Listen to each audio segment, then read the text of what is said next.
All right, so next we're going to be doing cyclic amine structures.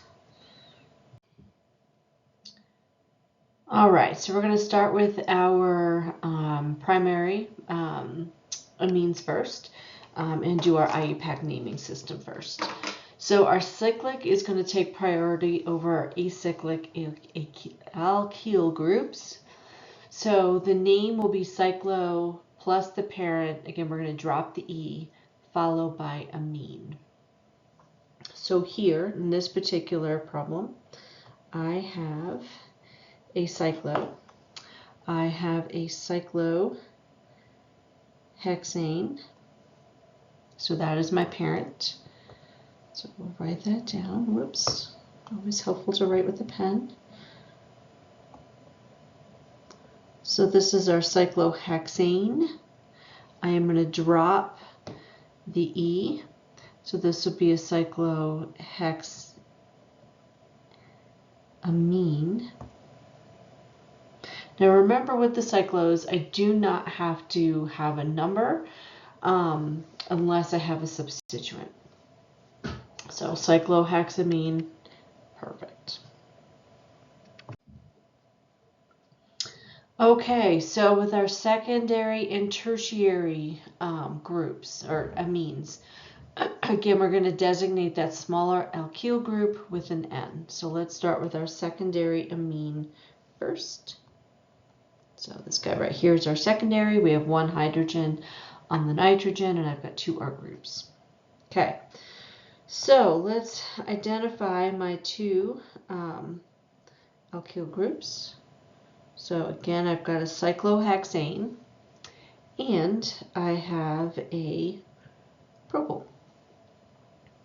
So the cyclohexane is my larger group, so the propane will be designated as the propyl, and again I've got to use the N.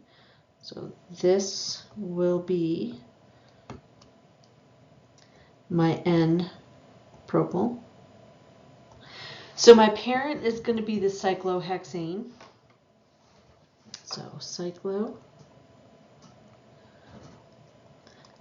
Remember that you drop the E, you add amine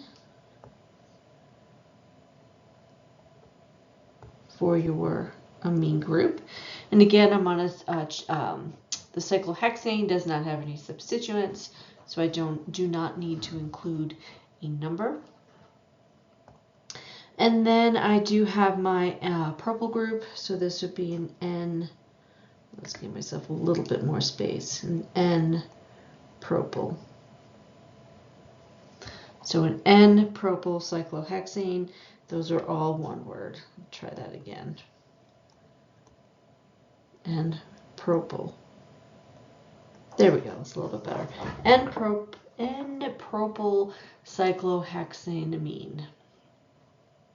All right. I'm going to give, so pause the video, take a moment, and see if you can write out the structure or the name for this tertiary amine.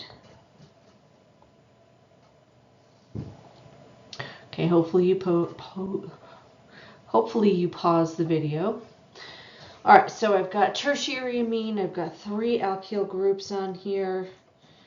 So I've got a cyclopentane here. I have a propyl group here, and I have a methyl group right here. Okay, so my largest chain is going to be the cyclopentane. So let's do blue, let's do red, and with the pen. Okay, so this is going to be my,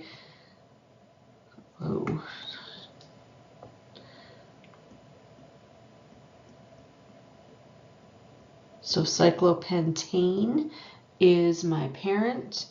Again, I want to change the ending, drop the E, change the ending to amine. And there's no substituents on this parent chain. It's a cyclo, so I do not need a number designation.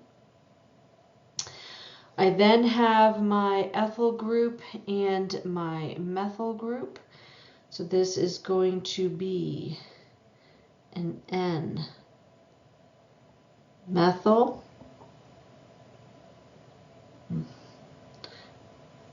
Try that again. Let me erase that 3. Give myself a little bit more space. So this is an N methyl and a N propyl.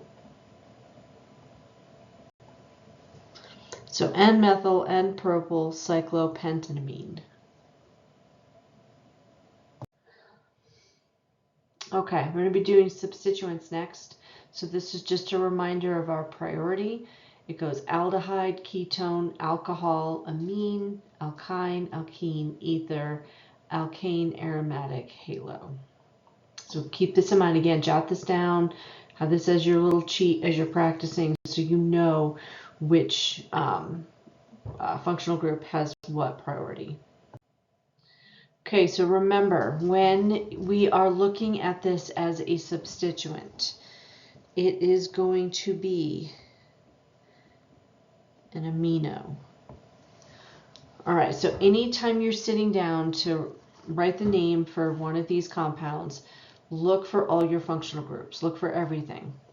So what I see in here is I see that I've got my amine here. Check. And then I'm looking for anything else, and I see that I've got my alcohol or a hydroxyl group here.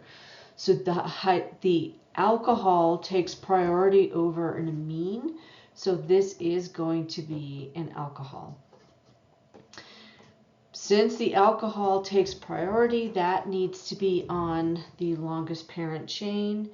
And so my longest parent chain here then is going to be, ooh, that's not good. Let's do a different color. Is going to be my 4-carbon chain. And then remember that that hydroxyl has to have the lowest priority or the lowest locant value. So 1, 2, 3, 4. Okay. So this, my parent, is going to be a 1-butanol.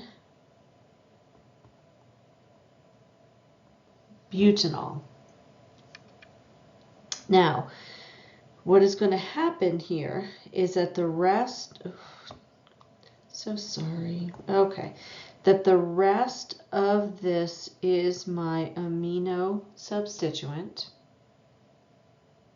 This is going to be, and it's attached on carbon number 4. Someday, I will use the correct pen. Okay, so this is going to be, with the right color, let's do blue. A 4-cyclo, since this substituent is a cyclohexyl,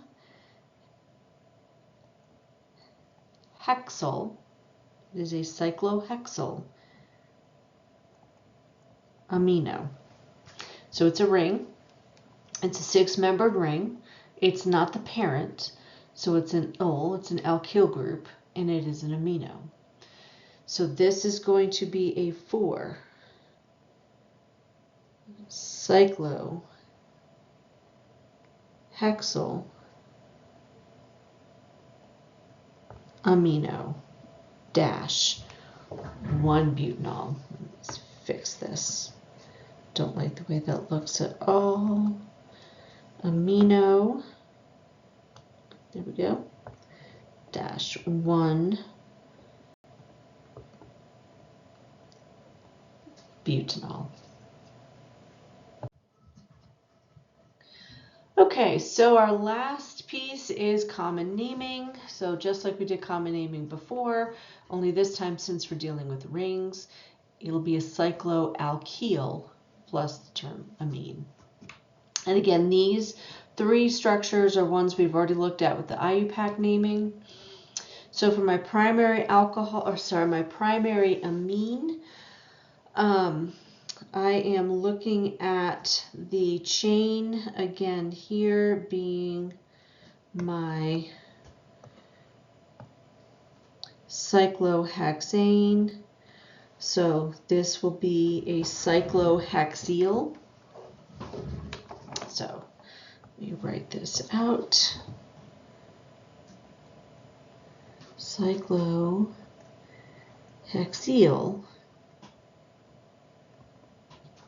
amine.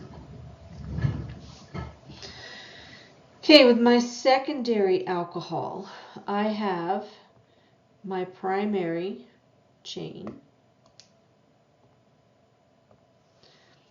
which again is that cyclohexane. And then I also have a propyl group. So this will be my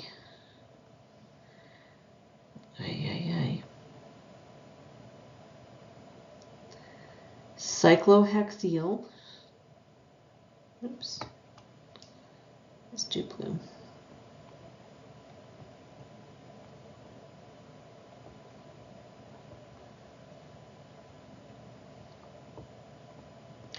All one word, cyclohexyl propyl amine. I'm going in alphabetical order. All right, now my last one here, again, we've already looked at these, but I've got my parent chain here from the IUPAC system. That would be my cyclopentane, would be cyclopentyl. I also have a propyl group, and I have a methyl group. So the name for this will be, let's do green and the pen. This will be my cyclo. I'm going to have to give myself way more space. I'm going to write it here in green. Cyclopentyl